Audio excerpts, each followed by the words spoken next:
Welcome everyone to Zach's Retro Raw Reviews.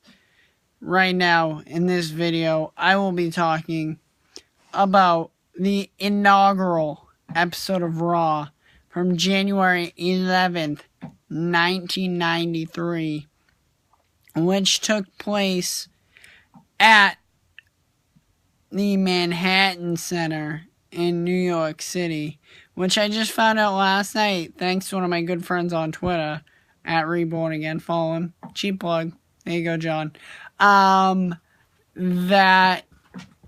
most of the Raws in 1993 took place in the Manhattan Center, and they didn't really take Raw on the road until 1994. The show kicked off with Sean Mooney outside the Manhattan Center, and Bobby the Brain Heenan trying to make his way into the Manhattan Center. And, of course, shenanigans ensued, and he was mad because he wasn't on the show. Our commentary team for the night, interestingly enough, was Vince McMahon, Macho Man Randy Savage, and this guy Rob Bartlett, who I guess was a radio DJ in that area and had never even really watched professional wrestling before the show. And they just kind of said, "Hey, Rob Bartlett, come do this show for us." So that's how he got his job. And the first match of the night was... I'm trying to fight with my dog to not get in the video, sorry. First match of the night was Yokozuna defeating Koko B. Ware. That match was a pretty simple match. About 3-4 minutes. Yokozuna going over, which everybody saw coming.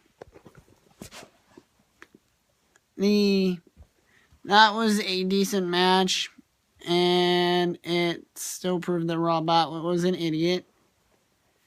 Continuing on, we had another promo with Sean Mooney and Bobby the Brain Heenan outside. Bobby the Brain Heenan trying to dress as Rob Bartlett's aunt and saying that he needed to get into the arena to see the show. And it was revealed when his wig came off that he was Bobby the Brain Heenan, as we all know. After that, we got, I believe next, was an in-ring promo with Vince McMahon interviewing Razor Ramon about his upcoming match at the Royal Rumble with Bret the Hitman Hart for the WWF Championship. And probably the best part of that whole promo was him calling Bret Hart Bret Hart the Hitman. That made me chuckle a lot more than it should have. We also had a match between the Steiner brothers and the Quebecers, or the Executioners, excuse me. I don't know why I'm thinking about the Quebecers. I found out today that one of the Executioners was actually Dwayne Gill of Gilbert fame, so he went somewhere in his career, at least. The other guy I had never even heard of and is probably not even relevant today. So that was another easy squash match with the Steiner brothers going over. Back before Scott Steiner, went insane and had a lot more fun. And got Stacy Keibler. Anyway, so we had... Doink the Clown showed up a lot during this episode. It kind of just weirded me out that Doink the Clown could just show up whenever he wanted in the crowd. Like, seriously.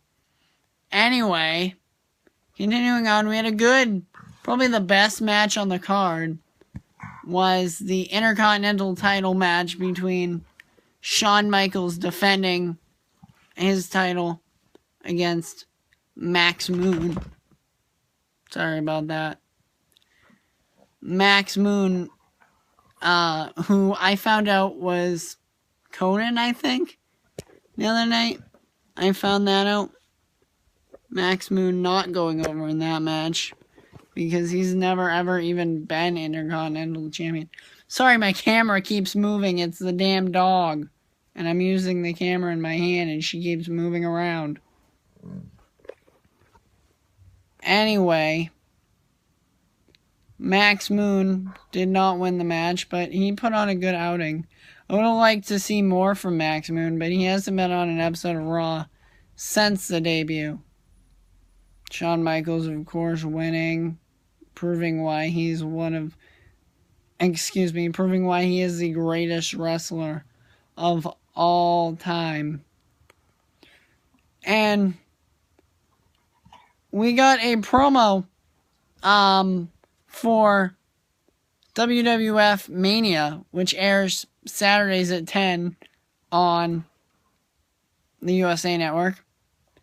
We got a promo for WWF All-American Wrestling, which also airs on the USA Network. And we had a promo for WWF Superstars, which also airs on the USA Network. So I'm thinking that in the early 90s, Vince McMahon just owned the USA Network. I mean, they had everything on that channel,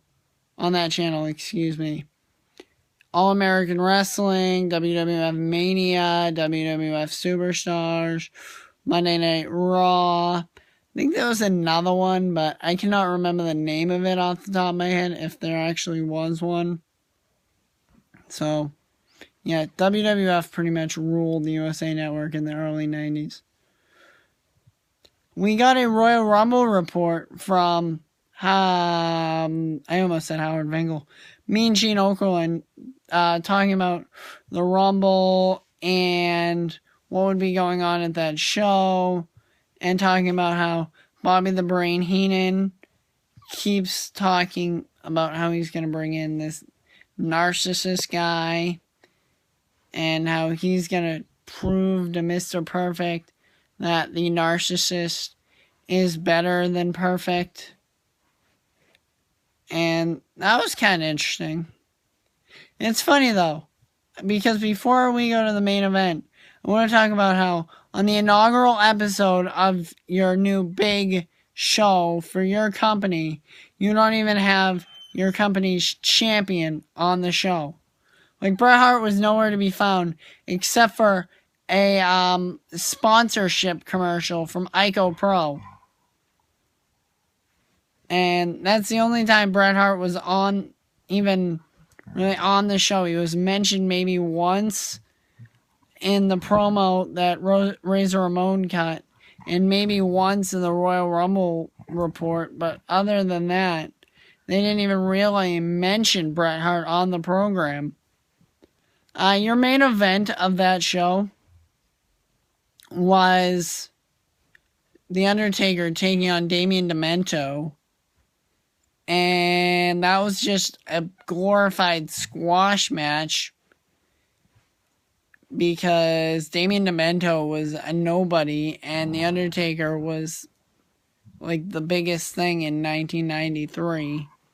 So, coming out in 1992, he had an amazing title reign in 1992. So we pretty much got nothing from Undertaker and Damien Demento. Taker going over, obviously. And Rob Bartlett being an idiot that he is the whole match. No, speaking of Rob Bartlett being an idiot, he called the Executioners during their match. He called them by the complete wrong name. I believe he called them the Beverly Brothers or something. But he called them the wrong name, and I'm like, dude, that's the Executioners. And I believe Macho Man called him out for it, so that was pretty good. Anyway. So yeah, so I guess for a debut show, it was interesting, and if I was watching it in 1993, I'd probably give it another watch, another episode watch, just to see how it goes. But, I mean, back in 1993, the way he formed his flagship show, that product, that confused me. We got one more Bobby the Brain Heenan promo I almost forgot about.